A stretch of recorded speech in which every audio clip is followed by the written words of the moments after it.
আমাদের রান্নাঘরের শেলফে রাখা নিরীহ দেখতে কিছু প্যাকেট হয়তো আমাদের স্বাস্থ্যের বিরুদ্ধে একটা নীরব ষড়যন্ত্র করছে।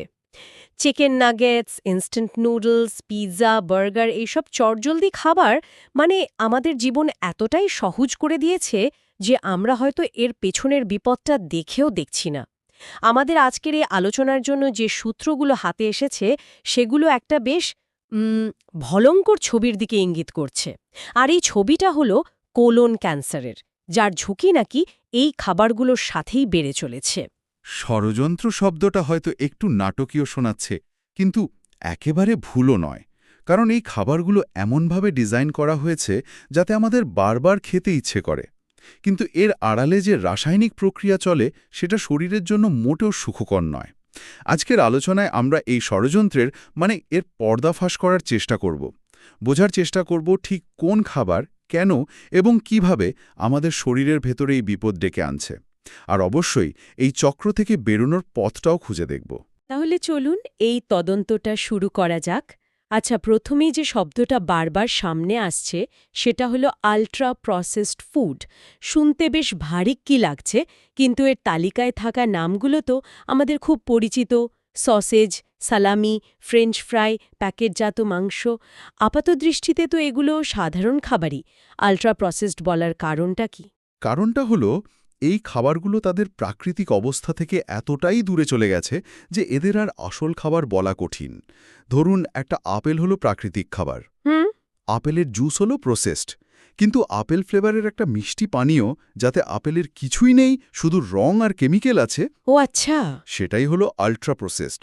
এই খাবারগুলোতে শুধু লবণ, চিনি বা ফ্যাট যোগ করা হয় না, এদের সেলফ লাইফ বা স্থায়িত্ব বাড়ানোর জন্য এবং দেখতে আকর্ষণীয় করার জন্য নানা রকম ইন্ডাস্ট্রিয়াল উপাদান মেশানো হয়। তার মানে সমস্যাটা শুধু অতিরিক্ত নুন চিনিতে নয়, বরং সেই উপাদানগুলোতে যা আমরা সাধারণ রান্নায় ব্যবহারই করি না। ঠিক ধরেছেন।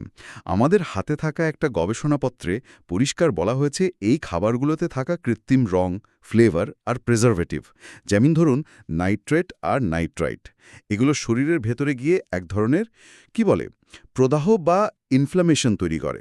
এই প্রদাহকে অনেকটা শরীরের ভেতরে লাগা একটা চাপা আগুনের মতো ভাবতে পারেন। চাপা আগুন? হ্যাঁ, বাইরে থেকে বোঝা যায় না, কিন্তু ভেতরে ভেতরে কোষগুলোকে ধীরে ধীরে পুড়িয়ে দুর্বল করে দেয়। আর এই দীর্ঘমেয়াদী প্রদাহই ক্যান্সারের মতো রোগের জন্য উর্বর জমি তৈরি করে। এটা তো গেল কোষের ক্ষতির কথা। আমি একটা আর্টিকেলে দেখছিলাম যে আমাদের অন্ত্রের ভেতরে যে কোটি কোটি উপকারী ব্যাকটেরিয়া আছে তাদের উপরও নাকি এর মারাত্মক প্রভাব পড়ে। হ্যাঁ, এটা একটা অত্যন্ত গুরুত্বপূর্ণ পয়েন্ট।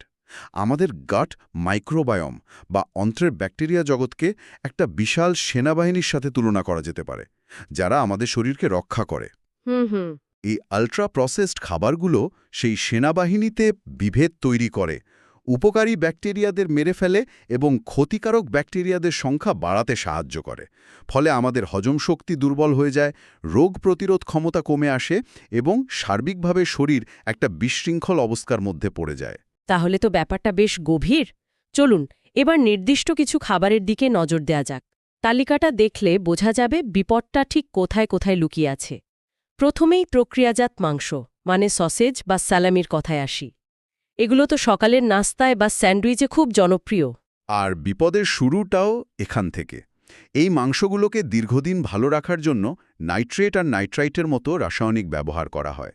যখন আমরা এই মাংস রান্না করি বা আমাদের শরীর এটাকে হজম করার চেষ্টা করে, তখন এই রাসায়নিকগুলো নাইট্রোসামিন নামের এক ধরনের যৌগ তৈরি করে। আর এই নাইট্রোসামিন সরাসরি কার্সিনোজেনিক, মানে ক্যান্সার সৃষ্টিকারী। 1 মিনিট, কার্সিনোজেনিক মানে এটা কি সরাসরি ক্যান্সার তৈরি করতে পারে? একদম। সহজ ভাষায় বললে, এটা আমাদের কোষের যে ডিএনএ বা জেনেটিক কোড আছে সেটাকে ঘেঁটে দেয়। কোষের স্বাভাবিক বিভাজনের যে নিয়ম সেটাকে নষ্ট করে দেয়, যার ফলে কোষগুলো অনিয়ন্ত্রিতভাবে বাড়তে শুরু করে। সর্বনাশ! আর এই অনিয়ন্ত্রিত বৃদ্ধি হলো ক্যান্সার। তাই নিয়মিত সসেজ বা সালামি খাওয়া মানে জেনে শুনে শরীরকে এই ঝুঁকির দিকে ঠেলে দেওয়া। শুধু ভেতরের রাসায়নিকই তো নয়, এই খাবারগুলো যেভাবে তৈরি করা হয়, যেমন ডুবো তেলে ভাজা, সেটাও তো একটা বড় সমস্যা তৈরি করে, তাই না? যেমন ধরুন ফ্রেঞ্চ ফ্রাই বা আলুর চিপস। অবশ্যই। যখন শ্বেতসার জাতীয় খাবার যেমন আলু খুব উচ্চ তাপমাত্রায় ভাজা হয় তখন অ্যাক্রিলামাইড নামের একটি টক্সিক যৌগ তৈরি হয়। বেশ কিছু গবেষণায় এই অ্যাক্রিলামাইডকেও সম্ভাব্য কার্সিনোজেন হিসেবে চিহ্নিত করা হয়েছে। আচ্ছা। এর সাথে যোগ হচ্ছে ট্রান্স ফ্যাট, যা আমাদের ধমনীতে জমে হৃদরোগের ঝুঁকি বাড়ায় এবং শরীরে প্রদাহ তৈরি করে। তাই ক্রিস্পি সোনালি রঙের ফ্রাইগুলো দেখতে যতটাই আকর্ষণীয় হোক না কেন, শরীরের ভেতরে এরা নীরবে ক্ষতি করে চলে। এর পরের নামটা শুনলে অনেকেই চমকে যাবেন, ইনস্ট্যান্ট নুডলস। ছাত্রছাত্রী থেকে শুরু করে কর্মজীবী মানুষ প্রায় সবারই আপৎকালীন খাবার এটা। 2 মিনিটে তৈরি হয়ে যায়। এখানে বিপদটা কোথায়? এর বিপদটা এর সুবিধার মধ্যেই লুকিয়ে আছে। প্রথমত, এর মশলার প্যাকেটে যে পরিমাণ সোডিয়াম বা লবণ থাকে তা আমাদের সারাদিনের চাহিদার প্রায় সমান। একটা সোর্সে আমি দেখছিলাম যে কিছু ব্র্যান্ডের এক প্যাকেট নুডলসেই নাকি সারাদিনের প্রস্তাবিত লবণের প্রায় 80-90% থাকে। বলেন কি? এটা তো অবিশ্বাস্য। হ্যাঁ, অতিরিক্ত সোডিয়াম শুধু রক্তচাপই বাড়ায় না, এটা কিডনির ওপরও মারাত্মক চাপ সৃষ্টি করে।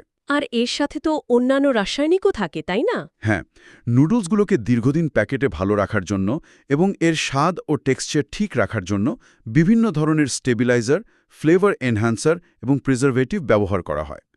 এই রাসায়নিকের মিশ্রণ আমাদের হজমতন্ত্রের জন্য একেবারেই স্বাভাবিক নয় এবং দীর্ঘমেয়াদে এটি অন্ত্রের পরিবেশকে ক্ষতিগ্রস্ত করে।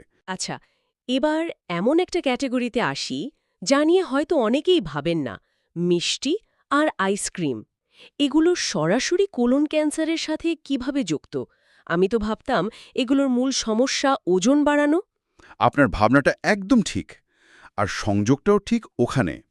সূত্রগুলো একটা খুব ইন্টারেস্টিং বিষয় তুলে ধরেছে। দেখুন, আইসক্রিম বা মিষ্টি সরাসরি কোলনকে আক্রমণ করছে না, বরং এটা শরীরে এমন একটা পরিস্থিতি তৈরি করছে, মানে স্থূলতা বা ওবেসিটি, যেটা ক্যান্সারের জন্য একটা আদর্শ পরিবেশ।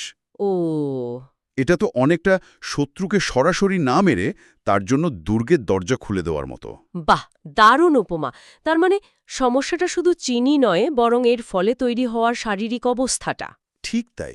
এর সাথে আরও একটা বিষয় আছে, ইনসুলিন রেজিস্ট্যান্স। আমরা যখন অতিরিক্ত চিনি খাই তখন আমাদের শরীরকে প্রচুর পরিমাণে ইনসুলিন হরমোন তৈরি করতে হয় সেই চিনিকে সামলানোর জন্য। দিনের পর দিন এমন চলতে থাকলে আমাদের কোষগুলো ইনসুলিনের ডাকে আর সাড়া দেয় না।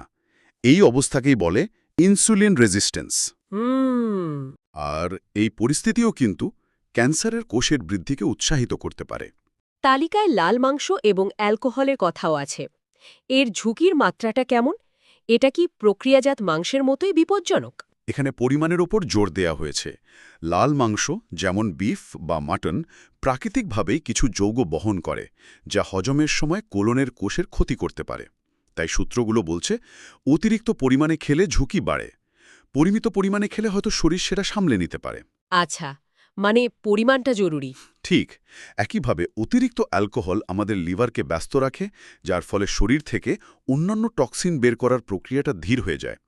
এই টক্সিনগুলো তখন অন্ত্রে জমে ক্যান্সারের ঝুঁকি বাড়াতে পারে। তাহলে সব মিলিয়ে যা বোঝা যাচ্ছে, একদিন বা দুদিন খেলে হয়তো শরীর সেটা সামলে নেবে। কিন্তু যদি এটা আমাদের রোজকার অভ্যাসে পরিণত হয়, তাহলে দীর্ঘমেয়াদী প্রভাবটা মারাত্মক হতে পারে। অভ্যাসটাই এখানে মূল ভিলেন। সূত্রগুলো দীর্ঘমেয়াদী প্রভাবগুলোকে খুব স্পষ্টভাবে তুলে ধরেছে। প্রথমত, হজমতন্ত্রের কোষগুলো ধীরে ধীরে ক্ষতিগ্রস্ত হতে শুরু করে। দ্বিতীয়ত, শরীর থেকে বর্জ্য পদার্থ বা টক্সিন ঠিকমতো বেরোতে পারে না, ফলে সেগুলো অন্ত্রে জমতে থাকে। এই জমে থাকা টক্সিনগুলোই কোষের ডিএনএতে পরিবর্তন এনে ক্যান্সারের ঝুঁকি তৈরি করে। এর সাথে ওজন বৃদ্ধি, ডায়াবেটিস, হৃদরোগের মতো সমস্যা তো আছেই, যা ক্যান্সারের ঝুঁকিকে আরও বাড়িয়ে দেয়। আচ্ছা, এত সব ভয়ের কথা তো হলো। এবার একটু আশার আলো খোঁজা যাক। এই চক্র থেকে বের হওয়ার উপায় কি? এই ব্যস্ত জীবনে এগুলো পুরোপুরি বাদ দেওয়া তো প্রায় অসম্ভব। আর সূত্রগুলো আমাদের সেই অসম্ভব কাজটা করতে বলছেও না, বরং কিছু বাস্তবসম্মত এবং কার্যকর পরামর্শ দিচ্ছে। পুরোপুরি বাদ দেওয়ার বদলে সচেতনভাবে জীবনযাত্রায় কিছু পরিবর্তন আনাই মূল লক্ষ্য। হুট করে সব বন্ধ করার দরকার নেই, ধীরে ধীরে কমানো যেতে পারে। যেমন ধরুন, সপ্তাহে 5 দিন ফাস্টফুড খাওয়ার বদলে সেটাকে 2 দিনে নামিয়ে আনা। একদম, শুরুটা এভাবেই হতে পারে। সবচেয়ে বড় পরিবর্তনটা আনতে হবে খাদ্যাভ্যাসে। প্রক্রিয়াজাত খাবারের জায়গাটা পূরণ করতে হবে তাজা প্রাকৃতিক খাবার দিয়ে। প্রতিদিনের খাদ্য তালিকায় রাখুন প্রচুর পরিমাণে রঙিন ফল আর সবজি, গোটা শস্য যেমন বার্লি, ব্রাউন রাইস, ওটস, বিভিন্ন ধরনের ডাল, বাদাম ও বীজ। এই খাবারগুলো শরীরকে প্রয়োজনীয় পুষ্টি, ভিটামিন, মিনারেলস আর অ্যান্টিঅক্সিডেন্ট যোগায়, যা ক্যান্সারের বিরুদ্ধে লড়াই করার জন্য শরীরকে প্রস্তুত করে। ফাইবারের ভূমিকার কথাও তো খুব জোর দিয়ে বলা হয়েছে। এটা কোলনের জন্য ঠিক কিভাবে কাজ করে? ফাইবারকে বলা যেতে পারে আমাদের কোলনের পরিচ্ছন্নতা কর্মী।